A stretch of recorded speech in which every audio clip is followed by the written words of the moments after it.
Orange economy एक important concept है और हो सकता है कि यूपीएससी इस पर दोबारा क्वेश्चन पूछे। ऑलरेडी एक बार क्वेश्चन पूछ चुकी है। कब पूछा अभी थोड़ी देर में बताता हूँ आपको। बट अगर आप ये देखोगे कि एक बारी यूपीएससी ने क्वेश्चन पूछा था सर्कुलर इकॉनमी प्रीलिम्स के अंदर, क्लियर, और एक बारी केयर इकॉनमी पूछा था कब, मेंस के अंदर। तो कहीं ना कहीं चांसेस हैं दोबारा ऑरेंज इकॉनमी पूछ सकता है आपसे। अब बेसिकली ऑरेंज इकॉनमी का कॉन्सेप्ट जानना बहुत ज़रूरी है। तो ऑरेंज इकॉनमी का कॉन्सेप्ट ये कहता है कि मतलब हम इकोनॉमिक वैल्यू डिराइव कर रहे हैं इनटेंजिबल एसेट से, क्लियर, और टेंजिबल एसेट्स सिर्फ एक्ट करते हैं as a carrier of intangible asset, और you can say carrier of creativity. तो कहीं ना कहीं यहाँ पर दो टर्म्स आ रहे हैं, टेंजिबल इनटेंजिबल एसेट्स। तो अगर आपको याद होगा 2023 में यूपीएससी ने पूछा था इनमें से कौन सी इनटेंजिबल इन्वेस्टमेंट्स हैं, क्लियर। तो कहीं ना कहीं डायरेक्टली इनडायरेक्टली ऑरेंज इकोनॉमी से लिंक होता है इन सब चीज़ों का, क्लियर।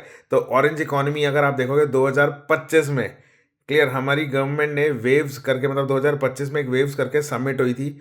और आपको ये भी पता होना चाहिए ऑरेंज इकोनॉमी को लेके गवर्नमेंट ऑफ इंडिया के क्या क्या इनिशिएटिव्स है। बट इनिशिएटिव्स वगैरह पूछने के चांसेस कम है। हाँ, कॉन्सेप्ट अच्छी तरह पता होना चाहिए कि ऑरेंज इकोनॉमी में क्या क्या आता है, क्लियर। तो it is very important. Plus आपको ये भी पता होना चाहिए टेंजिबल इनटेंजिबल एसेट्स में फ़र्क क्या है, क्लियर। तो यहाँ पर आपका क्वेश्चन बन सकता है, यूपीएससी पूछ सकती है प्रीलिम्स 2026 में। एक बार यूपीएससी ने प्रीलिम्स के अंदर क्वेश्चन पूछा था सिस्टम ऑफ राइस इंटेंसिफिकेशन। कब पूछा? 2022 में। तो थोड़ा सा गूगल करोगे, सर्च करोगे तो मिल जाएगा आपको कि क्या क्वेश्चन आया था। सिमिलरली यूपीएससी ने एक क्वेश्चन और भी पूछा था, जीरो टिलेज। तो basically there is zero till wheat sowing. तो ये क्वेश्चन पूछा था 2020 में, क्लियर। तो थोड़ी सी मेहनत कर लो, क्या पता 2026 का एग्ज़ाम क्रैक हो जाए, क्लियर। तो अब ये जो दोनों क्वेश्चंस पूछे थे, ये आपका क्लाइमेट रेजिलिएंट एग्रीकल्चर का एक टॉपिक है, वहाँ से थे। अब उसी हिसाब से अगर आप ये देखोगे तो दो क्वेश्चन और बनते हैं जो यूपीएससी ने पूछे नहीं है, बट पूरे पूरे चांसेस हैं कि they can ask you in 2026। वो बेसिकली है क्या? डायरेक्ट सीडिंग ऑफ राइस, जिसको डीएसआर बोलते हैं इन शॉर्ट। तो ये अभी तक यूपीएससी ने पूछा नहीं है, तो इसके ऊपर पूछ सकता है। और दूसरा कौन सा है? Aerobic rice. तो प्लीज़ ऐसे टॉपिक्स को तैयार कर लो जो आई एम 101% श्योर कि आपको बुक्स में नहीं मिलेंगे, क्लियर। मैगजीन में मिल भी गए तो आप स्किप ही करोगे, क्लियर। तो पॉइंट इज दिस, जितना आपको पीवाईक्यू अच्छी तरह पता है उतना आप यूपीएससी के प्रीलिम्स 2026 को प्रेडिक्ट करके जाओगे, क्लियर। तो जितना अनप्रेडिक्टेबल एग्जाम है ना, तो उतना ही प्रेडिक्टेबल भी है। ये तो बस आपका नज़रिया है कि आप इसको देखते कैसे हो। सो ऑल द बेस्ट, लगे रहो, मेहनत करते रहो। कोई भी दिक्कत हो you can contact me on Instagram, जिनके पास मेरा नंबर है आप वहाँ पर भी मुझे कॉन्टैक्ट कर सकते हो। सो ऑल द बेस्ट, जय हिंद। एक टर्म है सनराइज सेक्टर। तो डेफिनेटली आपने या तो ज्योग्राफी में या फिर इंडियन इकोनॉमी में सुनी होगी। अब ये टर्म इम्पॉर्टेंट है। क्यों इम्पॉर्टेंट है? क्योंकि अगर आप देखोगे यूपीएससी कभी कभार ना मज़े मज़े में सवाल पूछता है आपसे। जैसे कि 2022 में पूछ लिया था रियल सेक्टर के बारे में, क्लियर। 2024 में उन्होंने पूछ लिया था प्राइमरी, सेकेंडरी और टर्शरी सेक्टर के बारे में, इकोनॉमिक एक्टिविटीज़ ही थी। So you have to match the correct pair. तो ऐसे क्वेश्चंस आ जाते हैं। तो ऐसे अगर आप देखोगे सनराइज सेक्टर, ये जो टर्म है बारी बारी न्यूज़पेपर में आती रहती है। अब बेसिकली अगर आप ये देखोगे जो आपके न्यू और इमर्जिंग सेक्टर्स हैं, क्लियर, जो एक एक अच्छे ग्रोथ पे, मतलब एक अच्छे पैरामीटर पे ग्रो कर रहे हैं, तो वो सारे आपके सनराइज सेक्टर हैं। तो अगर उसमें देखोगे तो इंडिया के अंदर इस समय आपका electric vehicle, renewable energy, critical minerals, semiconductor, artificial intelligence, ये सारे क्या हैं? आपके सनराइज सेक्टर हैं। तो कभी कभार हो सकता है कि यूपीएससी दोबारा मज़े में पूछ ले कि इनमें से कौन से सनराइज सेक्टर है। तो आपको पता होना चाहिए कि ये सारे क्या हैं? सनराइज सेक्टर हैं। Carbon credit, carbon market important topics है आपका प्रीलिम्स के लिए। कौन सा? 2026 के लिए। तो मैंने आपको पहले ही बताया था कुछ इंपॉर्टेंट टॉपिक्स, जैसे कि bio materials, clear, grassland ecosystem. तो ये जो हमारा 2026 है, that has been declared international year of grassland, और you can say range land and pastoralist by united nation. तो ये सारे इंपॉर्टेंट टॉपिक्स हैं। तो आगे आपको और भी बताता रहूँगा।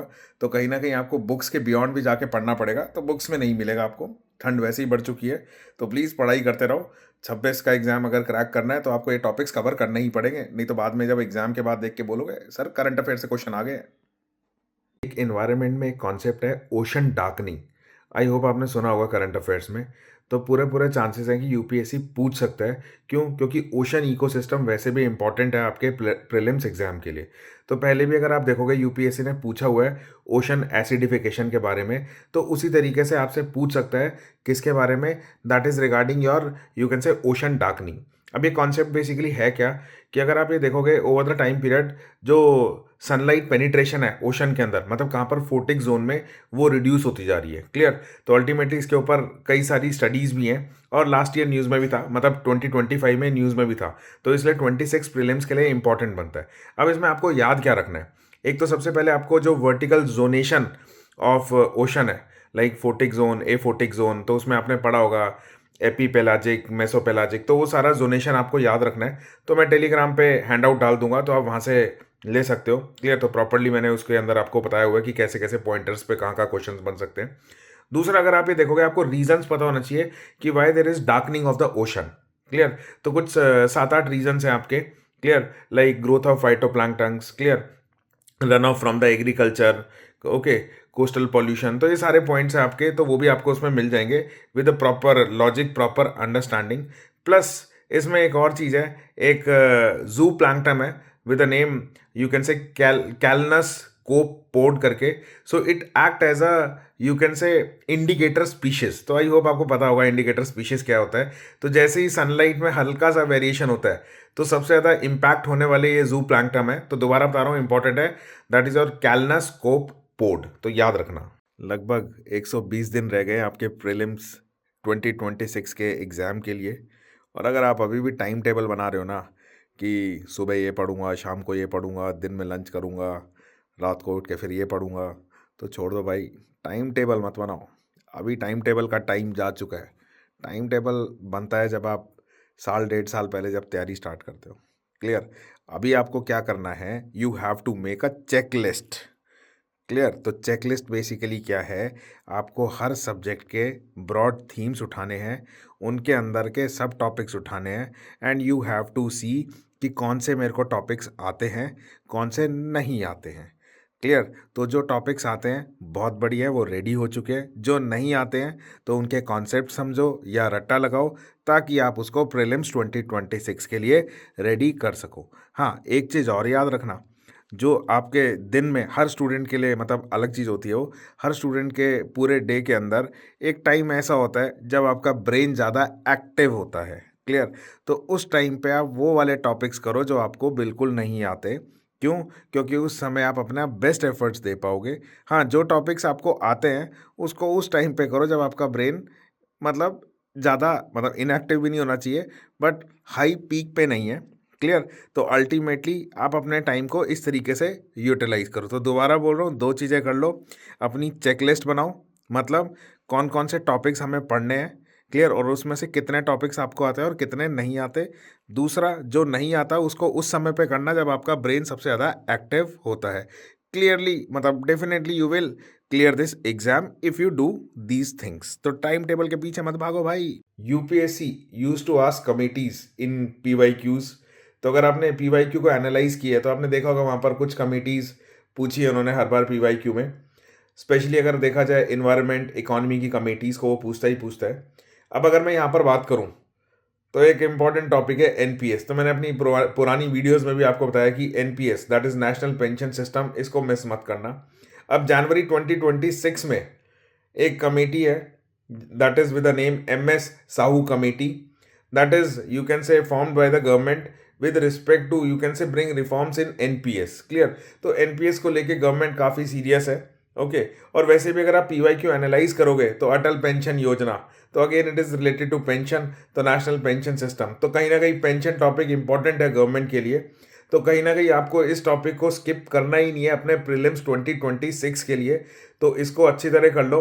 तो मैंने पहले भी अपनी एक रील बनाई थी जिसमें मैंने आपको बताया था कि क्या क्या चेंजेस हुए हैं एनपीएस के रिगार्डिंग। क्लियर? तो प्लीज़ अपडेट योर सेल्फ। और कैसा भी आप कहीं से भी करंट अफेयर पढ़ रहे हो, कोई भी सोर्स से पढ़ रहे हो, तो एनपीएस के रिगार्डिंग कोई भी न्यूज़ देखो, चाहे हिंदू में चाहे इंडियन एक्सप्रेस में, तो प्लीज़ अपडेट इट। आजकल 3 टर्म्स आपके न्यूज़पेपर में चल रही हैं जो इंपॉर्टेंट है आपके प्रीलिम्स 2026 के लिए।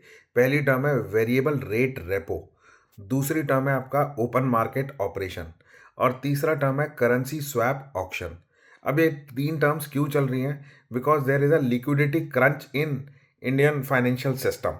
तो कहीं ना कहीं हमारे बैंक्स या अदर फाइनेंशियल इंस्टीट्यूशंस में कहीं ना कहीं लिक्विडिटी क्रंच है, तो इसलिए ये तीन टर्म्स आपके न्यूज़ में चल रही हैं। अब पूरे पूरे चांसेस है यूपीएससी इन तीन टर्म्स के बारे में आपसे पूछ सकता है एग्जाम के अंदर। अब क्यों? क्योंकि अगर आप ये देखोगे तो आरबीआई ने डिसाइड किया कि around 1.25 lakh crore they are going to, you can say, inject in the financial system in next 3 weeks. तो आने वाले 3 हफ्तों में 1.25 लाख करोड़ आने वाले हैं और इन तीन मैकेनिज्म्स को यूज करके वो मनी को इंजेक्ट करेंगे। तो पहला मैकेनिज्म है वेरिएबल रेट रेपो। तो it is not variable repo rate, it is variable rate repo. तो फोकस करना, टर्म इंपॉर्टेंट है। दूसरा आपका है ओपन मार्केट ऑपरेशन। तो मतलब आरबीआई परचेज करेगी गवर्नमेंट सिक्योरिटीज ताकि हम फाइनेंशियल सिस्टम में मनी को इंजेक्ट कर सके। और तीसरा इंपॉर्टेंट है आपका करेंसी स्वैप ऑक्शन। तो ये तीनों टर्म इंपॉर्टेंट है, बट इनमें से जो सबसे ज़्यादा इंपॉर्टेंट है वो है आपकी वेरिएबल रेट रेपो। तो पूरे पूरे चांसेस है they can ask you a question in prelims 2026। Government schemes एक इम्पॉर्टेंट एरिया है आपके यूपीएससी प्रीलिम्स के लिए। तो if you analyse past 15 years paper that is from 2011, तो आपको दिखेगा कि हर साल 2 से 4 क्वेश्चन स्कीम्स के ऊपर पूछता है यूपीएससी। क्लियर? तो आप गवर्नमेंट स्कीम्स को निगलेक्ट नहीं कर सकते। लेकिन अब यहाँ पर एक स्टूडेंट्स का एक डाउट भी रहता है या एक क्वेश्चन रेज करते हैं कि sir there are so many schemes, तो 1-2 क्वेश्चन के लिए या 3 क्वेश्चन के स्कीम्स के लिए क्यों इतना ज़्यादा मेहनत करी जाए? क्लियर? तो अगर आप इस इंटेंशन से या इस थॉट से सोचोगे कि यार 2 क्वेश्चन के लिए या एक स्कीम से क्वेश्चन आ रहा है तो उसके लिए क्यों इतनी मेहनत करी जाए, तो अगर आप ये देखोगे फिर यूपीएससी हर टॉपिक से एक एक क्वेश्चन ही पूछ रहा है। जैसे पार्लियामेंट से 1 या 2 क्वेश्चन ही आते हैं। क्लियर? क्लाइमेटोलॉजी से 1 या 2 क्वेश्चन आते हैं। फिजिकल पॉलिसी या मॉनेटरी पॉलिसी से 1 या 2 क्वेश्चन आते हैं। तो in this way you will leave all the topics. तो अगर ये वाला थॉट है कि इससे 1 या 2 ही क्वेश्चन आने तो क्यों इस टॉपिक के ऊपर इतनी मेहनत करी जाए, तो then you will leave all the topics. Clear? तो ये वाला थॉट नहीं होना चाहिए। हाँ, माना, no doubt there are so many government schemes, but you have to be very selective. Clear? Selective means जो इंपॉर्टेंट स्कीम्स हैं वो तो आपको पढ़नी ही पड़ेगी। क्लियर? तो मैं आने वाली वीडियोस में आपको बताऊंगा कि कौन से सेक्टर की कौन सी स्कीम इंपॉर्टेंट है। क्लियर? जो आपको प्रीलिम्स 2026 के लिए प्रिपेयर करनी है। Clear? So please don't ignore या फिर किसी भी टॉपिक को छोड़ना मत। क्लियर? 2-2 मार्क्स की फाइट है। क्लियर? तो बाद में later on you will regret. Okay, तो हर टॉपिक इंपॉर्टेंट है। ओके, तो जहाँ से आपको पता है श्योर श्योर क्वेश्चन आना ही है, तो उस टॉपिक को तो मिस करना ही नहीं।